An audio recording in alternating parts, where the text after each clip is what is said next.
no, I wouldn't. That sort of discourse does no one any good. Well, I anticipate a little bit, rough work later on, but we'll say that he's waiting. Oh, well, that's because I don't have my earpiece in. So when you work in broadcasting, you have something called an IFB, which is a broadcast signal that's unique to my ears. Here's the box. But what helps is if you plug it in. That's right. Imad knows, and he's not a television professional. But he is a professional scholar. How are you doing today, sir? You know, I'm doing well. Thank God. It was really exciting for me to come on your show after we talked last night. I was thrilled about it. Well, I'm thrilled about it too. We live quite often, superficially speaking, in a world that is pretty divisive. People want to draw attention to the differences. They want to say that there's no hope for us to get along. And as a guy who works at Bakersfield College every day, I don't buy it. I don't buy it either. It's negative. Yeah, absolutely. I agree. In my experiences, people can get along. Any type of person can get along. You know, any type of ethnicity with another, any type of religion with another, any type of nationality with another. I've seen it. I've done it. I know it can happen. Yeah, we're doing it now. Yeah, absolutely. And tell us a little bit about yourself and what you do. Well, I've been in Bakersfield most of my life. I came over from Kuwait at 5 years old. I'm now 50. That's 45 years. I run an organization called the Islamic Shura Council of Bakersfield. It's a religious nonprofit, tax-exempt organization. We oversee about 5 Islamic centers total, specifically the 2 in Bakersfield here, but also in Kern County. We've got about 5,000 Muslims that we manage their activities and so on and so forth. Very active in the community, very active in the college, very active at CSUB, very active with the other religious communities here in Bakersfield, with law enforcement and so on and so forth. And it's a good place to be. It's a good place to do that kind of stuff. I've enjoyed myself. And folks who aren't from here, they love to take shots at us. They love to take shots at the Central Valley and say that we're backward, that it's the armpit of California, which, by the way, even if you look at a map, the metaphor doesn't make sense. Doesn't. No, it's a horrible metaphor. I actually feel like we've got a pretty good melting pot going here. And we've got a lot of people doing really hard work. Mm-hmm. And I think by and large, we get along. Hey, I came over as an Arab. I came over as a Muslim. I came over back in the 70s. I grew up here. I got to know Kern County for all that it was. I saw a lot of the beautiful nature of the people. I don't care if you are a conservative, white evangelical. I don't care if you are a liberal, Jewish, so on and so forth. We've seen them all, and we've dealt with them all. And Kern County is a unique place. Bakersfield is a unique place, more unique than people think it is, okay? And even in our differences, we do a little bit more dialogue. We have a little bit more understanding, honestly. And I feel at home here. I feel just as home as anybody here. Nobody can tell me this isn't my home. I mean, that would be ridiculous. But I also see that the new generations of immigrants and Muslims are really at home. They were born here, they were raised here, and they fit in very well, and they fit in on the campuses. Yeah, that's been my observation. And maybe you can explain that to us in a general sense. We do see folks dressed in what I assume is an observant fashion. Okay. Women dressed modestly, for example. And I have never seen them bothered at all, and it makes me happy that they are able to express themselves in that way on campus, just like everybody else does. Absolutely. I mean, I think for us it's really interesting because our kids, we feel, take advantage of the local education opportunities. They take advantage of Bakersfield College. They could take advantage of CSUB. You know, I've been doing this with the colleges for almost 20 years. I think I told you the first lecture I did at BC was in 1996, and I saw a lot of Muslim students then, and they felt very much involved and a part. And nowadays, they're even more involved and more a part of the campuses. They're more involved in what goes on in the community. They're very active. We've had them doing programs there, and they've invited us to programs there. They've gone to places like the U.S. Attorney's Office up in Fresno to do things there, and so they're very active. They feel a part of this community. They feel integrated, and we're at the point where we really don't feel like, it's ironic because I was listening to Steve. He's a great guy, and we don't even feel like we're having to motivate kids to go to school, so to speak, after high school. I mean, they know they got their opportunities. They know how to knock on those doors and open those doors. And so we're finding a lot of our youth are not only take advantage, of course, of upper education outside of Bakersfield, but many of them are smart enough to stay here, including my own daughter, my own nephew. And that's awesome. Yeah. I heard somebody talking about the cost of education the other day, and it sort of blew me away because we have a lot of resources, affordable resources here in Kern County, public institutions where, if you're not going, it's because it's your choice. Absolutely. And it's a high standard of education. It really is. My wife, who was a school teacher, went first 2 years at at BC, 3 years at Cal State. My God rest her soul. My brother, same way. He ended up at Northridge and then at San Francisco, but he took advantage of BC. And I know that I've always known that they've had a really good program there for kids to take advantage of, economical, feasible. You can still live at home. You can still do this and that, including Cal State, of course. But BC in itself, I think, is a great option for a lot of people. And I tell you, the Muslim community knows it, and they've taken advantage of it. And they've found nothing, for the most part, that I'm aware of, but inviting, very, understanding and caring community. Yeah, absolutely. And that doesn't, I'm not just talking about students, I'm talking about students, staff, faculty, administration, so on and so forth. Yeah, no, and there's diversity in there, which is awesome because it brings so many different ideas to the table. It is a very, very unique place in that regard. You will find people from all walks of life.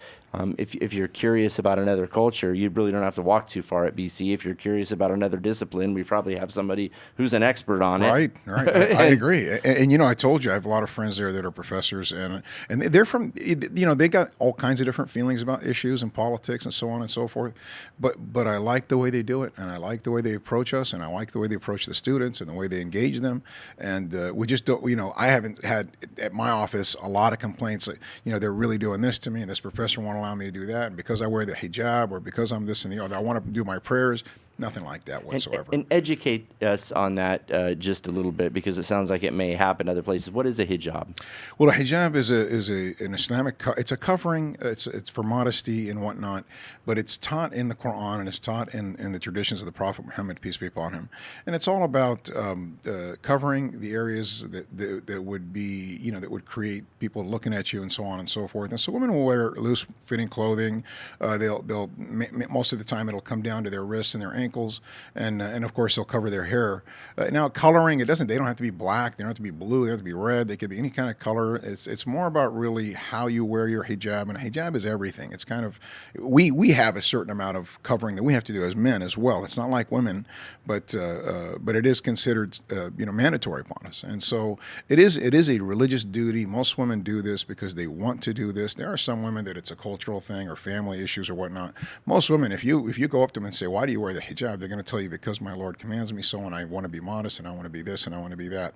What it tells us in our religion is that it helps with the, bring down the gazes of men. In other words, a man watching somebody who's trying to be modest, let's just say a couple nuns walk by, you're generally going to be respectful. You know what I mean? Because they're trying to be modest, and so that's the idea. It's a protection, and they wear it, and it should be welcomed. There's no reason for it to be not welcomed. No, absolutely not. And also, it's not unique to the Muslim culture, I don't believe. No, it's not. I mean, as I told you last night, I mean, this is something that's biblical. You can find it in the New Testament. You can find it in the Old Testament.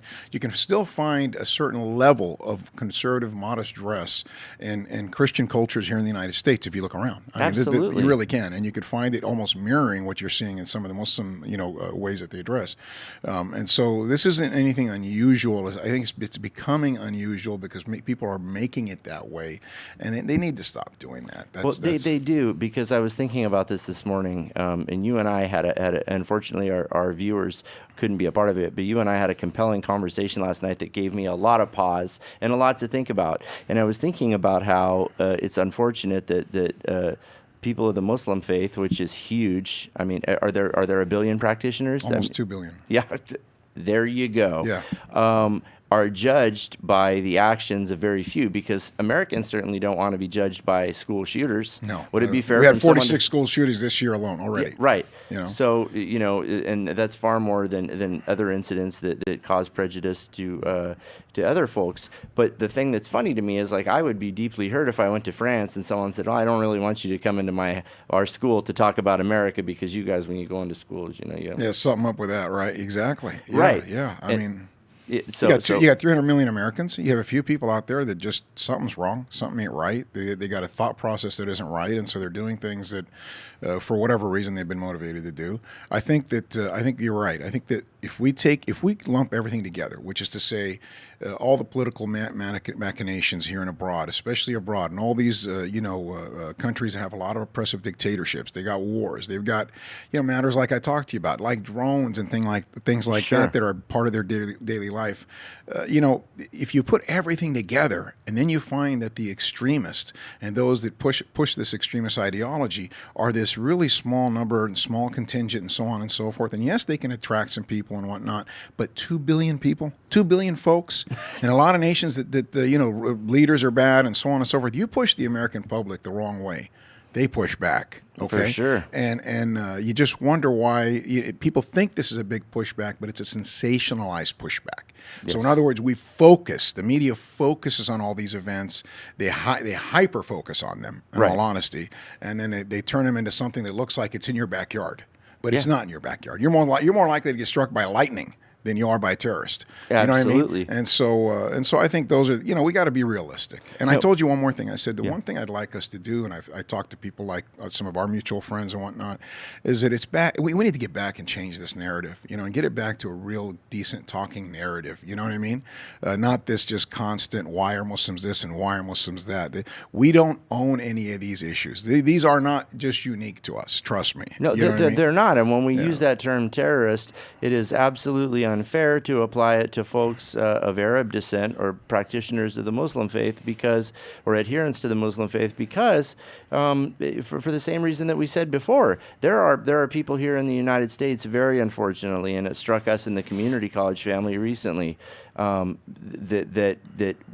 not all Americans are doing that, and neither are all Muslims. And the fact of the matter is that 99% of things, I think, are pretty good, and we don't spend too much time on that. I've said that 99% on a show here before. 99%. My God, if we do the math, and you take 1% of 2 billion, you get 200 million people. I believe that's right. If you take 1% of maybe 2 million of the Muslims and say they're all terrorists, you know what I'm saying? Yeah. Well, what we came out with is 99.1 or 99.9, I believe. God knows, I can't remember, do the math at the moment. 99.9% of the Muslims aren't involved in any of these kind of activities. Right. Nor do they support them. Nor are they going to sign up and say, I want to be a jihadist, I want to be an extremist, and so on and so forth. 99.9, that's pretty good odds. It If is. you're going to take the 99.9, put them in your camp, and take the 0.1 and put them in the other camp, you're doing pretty good. You're doing excellent. And I would also submit that you and I don't want to be judged, nor do you, on that small percentage of you that could use some improvement. Yeah, that's exactly right. And that's it. That's a great point too. And so, yeah, I think that recently, we've taken it on the chin. And like I said, I really think that we need a little bit more responsible media coverage on some of these issues. I think some of the questions need to be thought out before they're asked. I don't think we should be asking questions that we know are unconstitutional, or very clearly. We know these people have those rights. We don't need to be asking those kind of questions like Ben Carson threw out lately, or of course it was Meet the Press that asked the question. And like I told you 5 years ago, does a religious group have a right to build a worship center in this country? Hello, really? You want to ask that question? And so I think that also has to take place. I think we need to hold them accountable too. It does. And that type of positive thinking is starting at Bakersfield College. One of the most important things you said to us is that you don't hear complaints at Bakersfield College. And that doesn't just apply to you if you're Muslim. It applies to you if you are anything. And I don't even like the word normal anymore, because, like I said, Bakersfield College is such an incredible melting pot of beliefs and appearances and everything. So please, if you think, well, I'm unique, guess what? You are, of course, but you're not that unique to keep you from coming to Bakersfield You'd fit College. right in. You'd fit right in. That is absolutely correct. Yeah. Thank you for coming on. How can people get a hold of you and your organization? Our organization is called, on the web, it's iscob.org. Okay. To get a hold of me, it's Amir, AMIR, at iscob.org. So they just go on our website and they can just look up Imam, Amir, and so on and so forth. And easiest way is by email.